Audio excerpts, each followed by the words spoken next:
Ignacy Ewaryst Daszyński was a Polish socialist politician, journalist and Prime Minister of the First Polish Government, the Second Polish Republic, created in Lublin in 1918. In October 1892, he co-founded the Polish Social Democratic Party, a precursor to the Polish Socialist Party. He was elected to the Austrian Parliament in 1897 and remained there until 1918.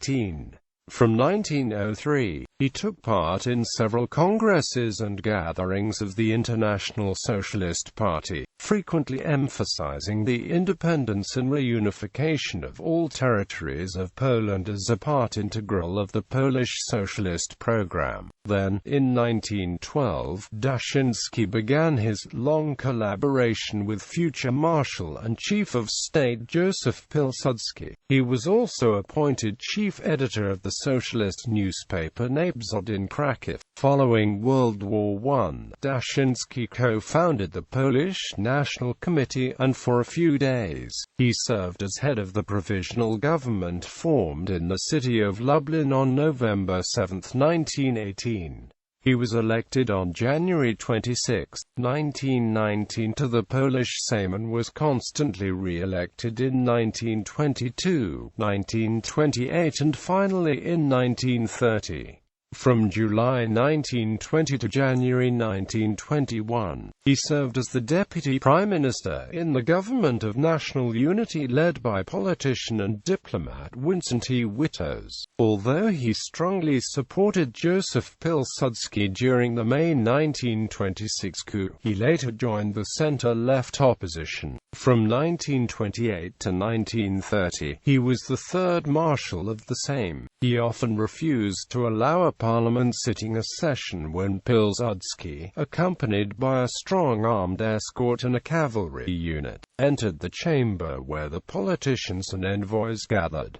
Daszyński ended his political career in 1930 when Pilsudski dissolved parliament. As a journalist and underground activist, he used the pseudonyms Daszak, Igata and Ignacy. Biography. Ignacy Daszyński was born on 26 October 1866 in Zabaras in the Kingdom of Galicia and Node-Omiria, which, following the partitions of Poland, was then a part of the Austrian Empire. He came from a not very wealthy family of the gentry, one that cherished patriotic traditions. He was the son of Ferdynand Daszyński, an Austrian clerk, and Kamila and Iakuta Mierzewska. He had three brothers, one sister, and older half-siblings from his father's first marriage. In 1872, Daszyński started his education in a school run by Franciscans in Zabaraj. He was a very good student because he already knew how to read and write, and, as he grew up in a multicultural environment, he knew several languages. From childhood, he could speak Ukrainian and Yiddish and understood German. On 6 December 1875, his father died and the family moved to Stanislaw. To improve the financial situation, his mother leased flats to secondary school students.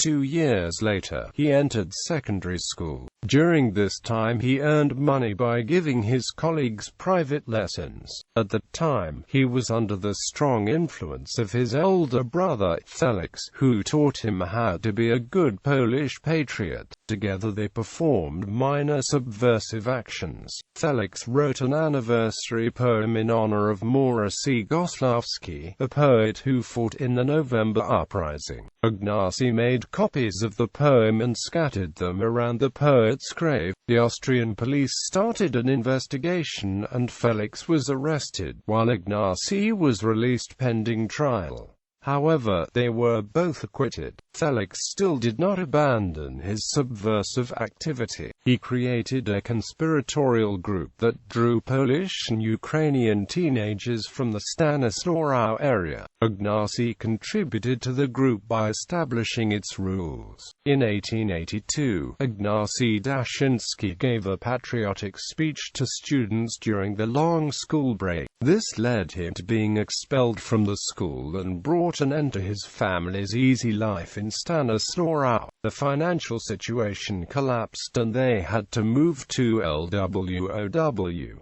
Felix started to study chemistry at the LWOW Polytechnic. Soon, Ignacy and his mother had to move again. They went to Drohobych, where he began his first job as a lawyer's secretary. During this time he came into contact with the working class for the first time. Soon he started to write for the leftist bi-weekly Gazeta Naddniestrzańska, in which he read about the hard conditions of workers employed by petroleum industries in Stanislaw and Drohobych. The atmosphere of Drohobych was calling me to rebel. The brutality of the sinister rascals who were then making their careers in Drohobych was so evident and public that you did not have to be a socialist to hate the felonious production based on the natural treasures of Mother Earth and on the unbridled exploitation of several thousand peasants who dug up the mineral wax in Boryslaw. In September 1884, when his mother moved to Przemysl, Ignacy was left alone in LWOW. Again he was refused enrollment at school, and so studied at home. Political and diplomatic activity. At the time, Daszyński's socialist political views were already taking shape.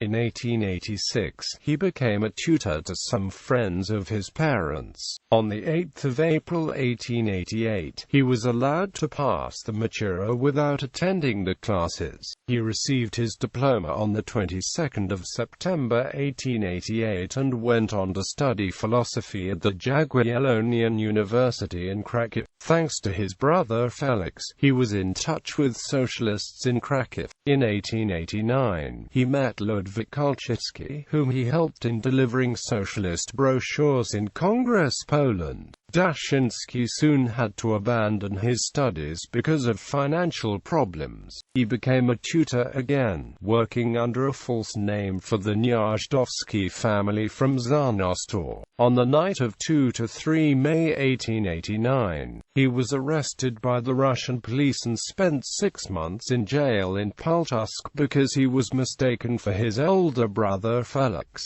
who was engaged in the socialist movement abroad.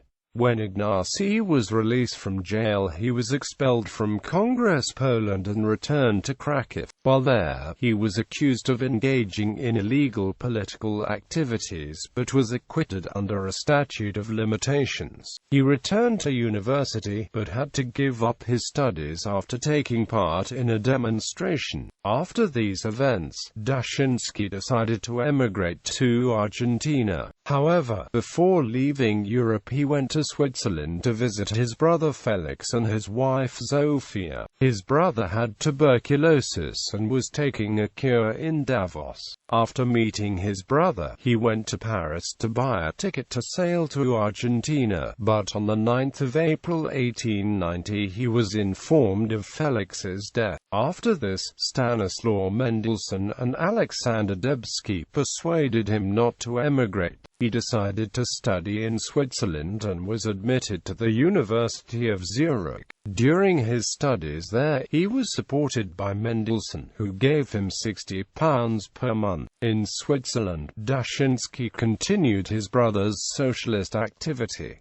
He was one of the founders of the Polish Working Class Association, Zgoda. He collaborated with Julian Marchlowski, Rosa Luxemburg and Gabriel Narutowicz. His greatest achievement at the time was the creation of order-keeping services that protected socialist demonstrations. The ceremony of moving Adam Mickiewicz's ashes to Poland turned into such a demonstration, during which Marchlowski gave a speech. Daszyński returned to Poland in October 1890.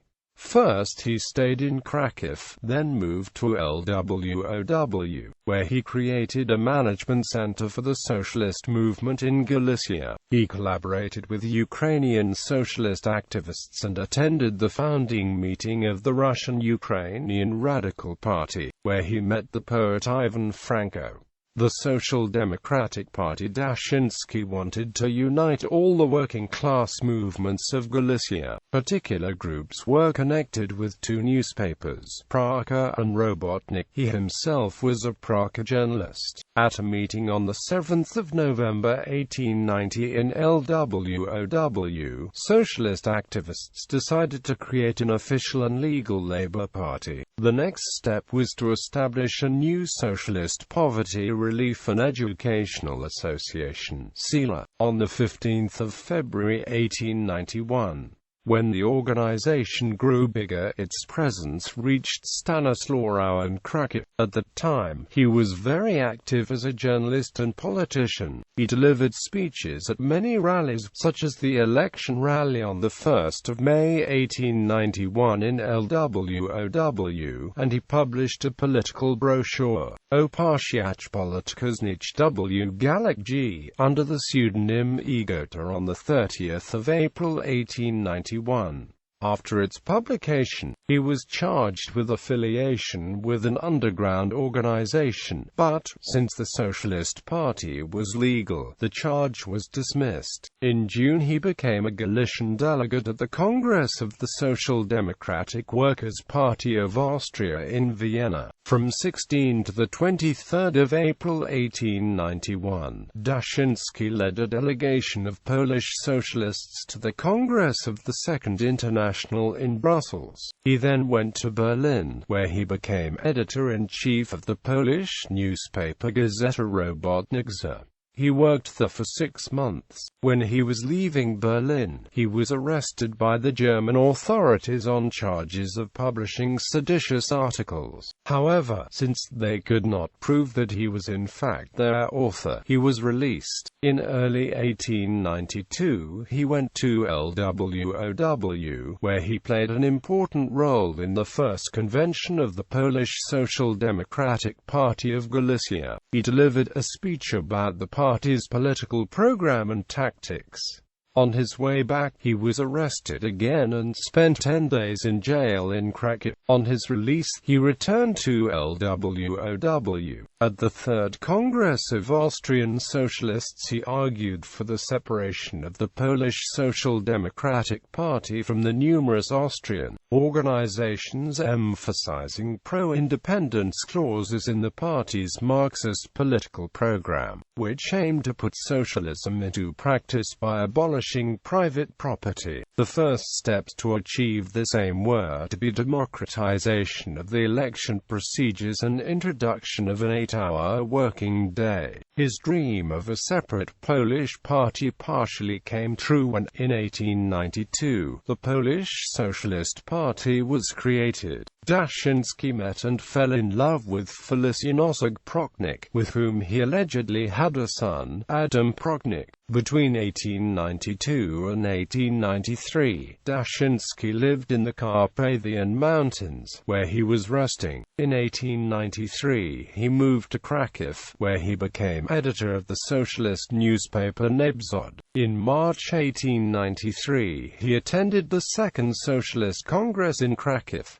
The police broke up the meeting, and he spent 5 days in jail. In October he moved to LWOW again, where he published the brochure Kratka Historia Rozwoju Partii Socjalistycznej W. Galek G. Meanwhile, he returned to Kraków and resumed editorship of Nebzod. Later he attended the Third Socialist Congress of Galicia and Silesia and published another brochure, Bankructwo Demokracji Galicjskie, in which he strongly criticized the bourgeoisie.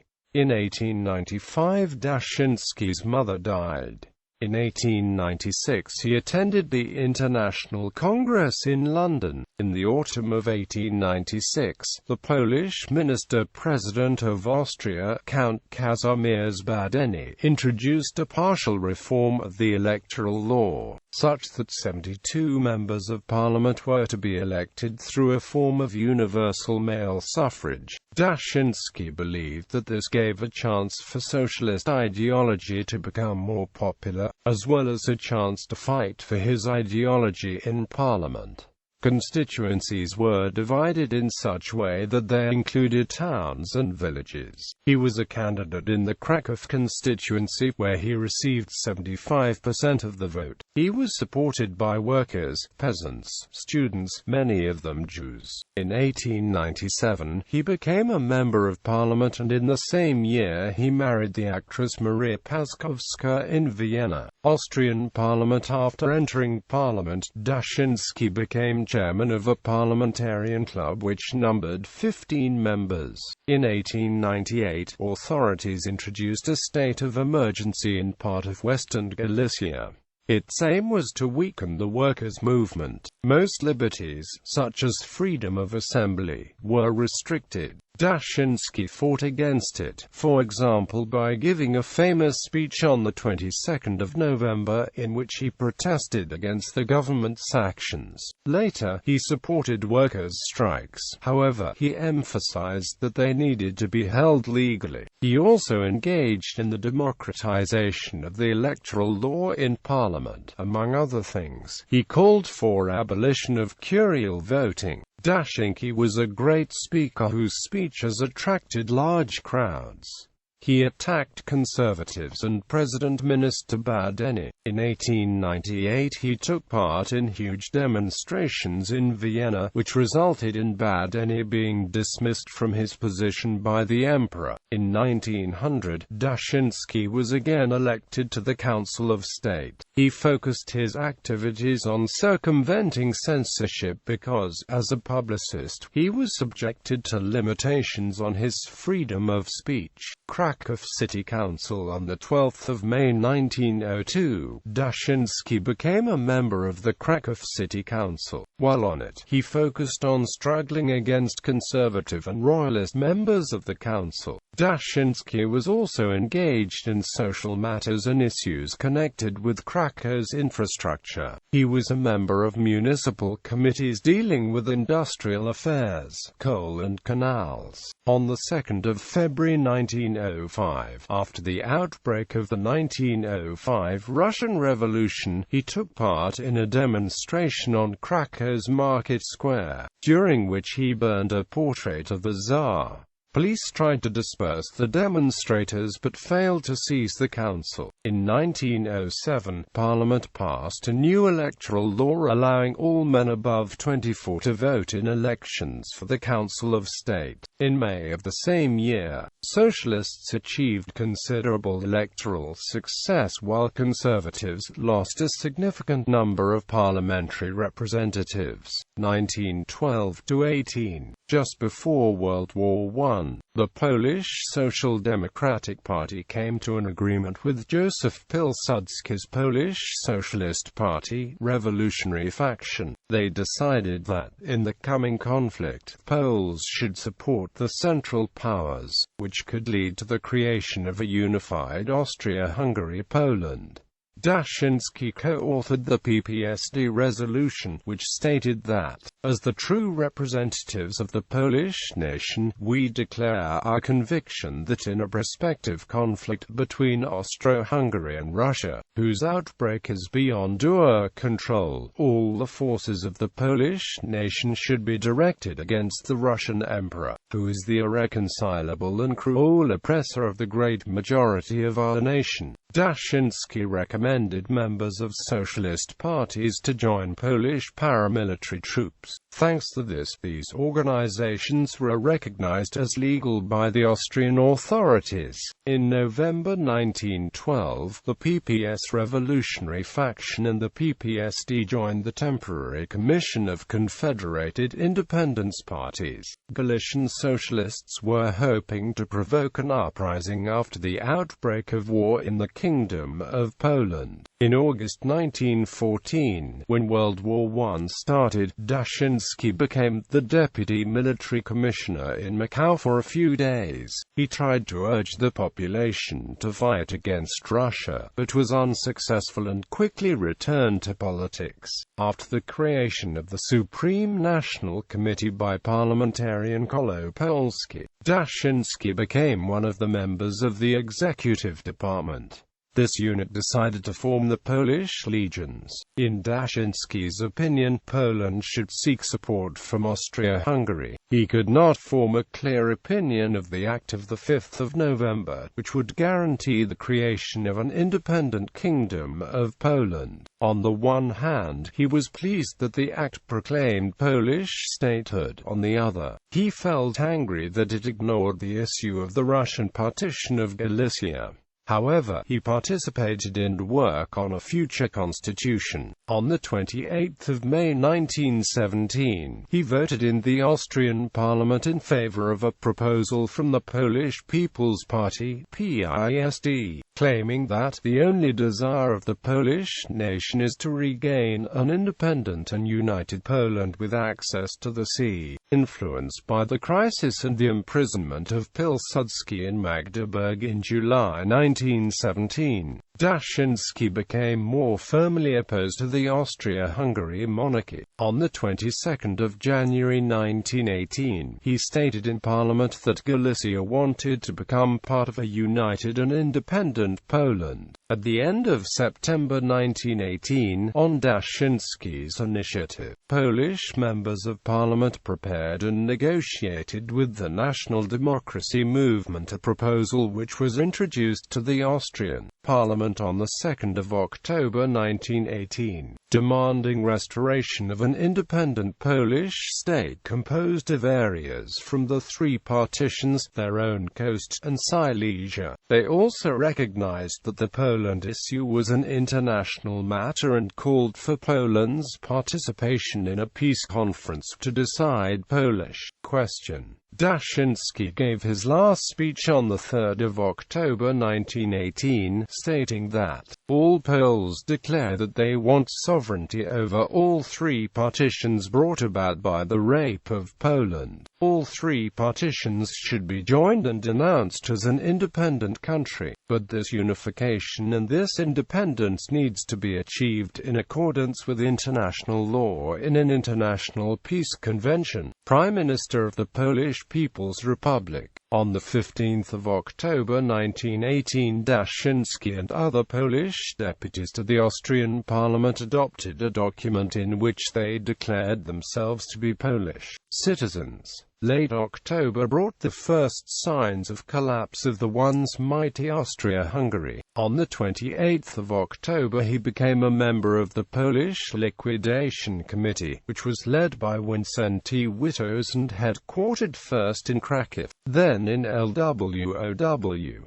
On the 6th of November, Daszyński and others proclaimed the Polish People's Republic, based in Lublin, with Daszyński as Prime Minister. Other members of the government included Wincenty Witos, Tomasz Arciszewski, Jedrzej Morykaczewski, Stanislaw Fagot, and Colonel Edward Rydz-Milly as military commander. The government's manifesto called upon workers and peasants to take power into their own hands and build the edifice of an independent and united People's Republic of Poland, in which all citizens would enjoy equal political and civil rights, especially freedom of conscience, speech and assembly. Within the framework of improving social conditions, there were promises of an 8-hour working day in industry, trade and craft, and of the nationalization of mines and large estates.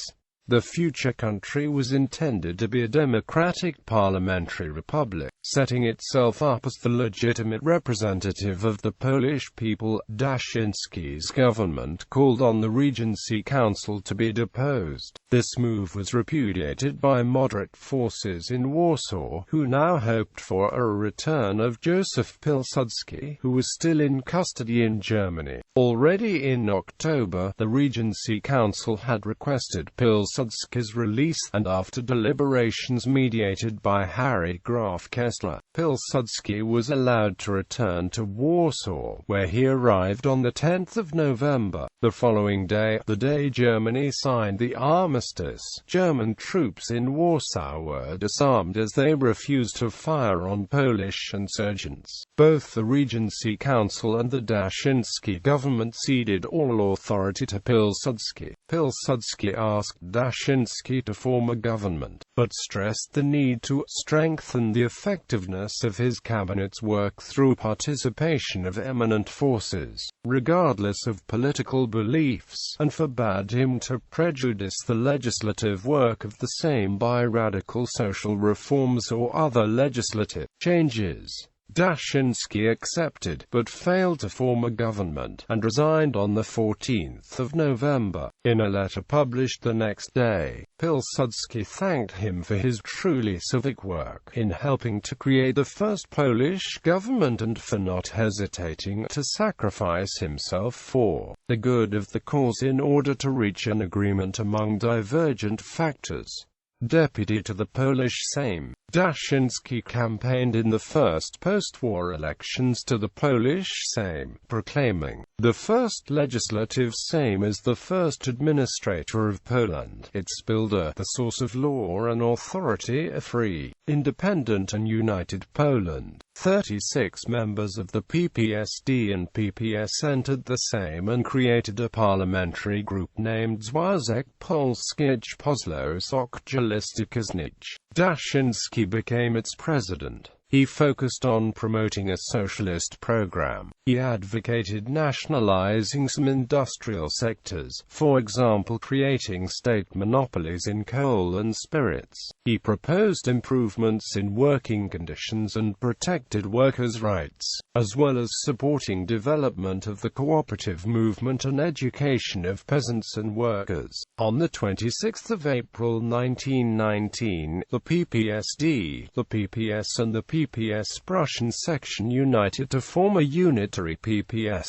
Daszyński joined its General Council and became one of its chairmen. He also edited its French-language publication Bulletin Officiel du Parti Socialiste Polonais and the weekly magazine Tribune. After the outbreak of the Polish-Soviet War, Daszyński was for concluding peace as fast as possible. He was opposed to the creation of the Council of National Defense, calling it an abbreviation of the same. However, on the 24th of July he joined the Government of National Defense as Deputy Prime Minister. He thought that this step would increase the number of recruits. After victory in the Battle of the Niemen River, Daszyński was more and more in conflict with the rest of the government, especially with the Ministry of Foreign Affairs. He criticized diplomatic staff and Polish policy towards the East, in particular Tadeusz Rozwadowski's plans for an offensive. On the 15th of December, the PPS General Council asked the Prime Minister to dismiss Daszyński, but he resigned himself on the 18th of December. The Prime Minister accepted it very unwillingly, delaying till the 4th of January 1921. After leaving government, Daszyński concentrated on working for the adoption of a new constitution. On the 17th of March 1921, the Sejm adopted the March Constitution of Poland, after which it dissolved itself. The socialist leader contributed to the democratic character of the constitution, for example by resisting the proposal of the conservatives that members could be appointed to the Polish Senate according to the position, without being elected.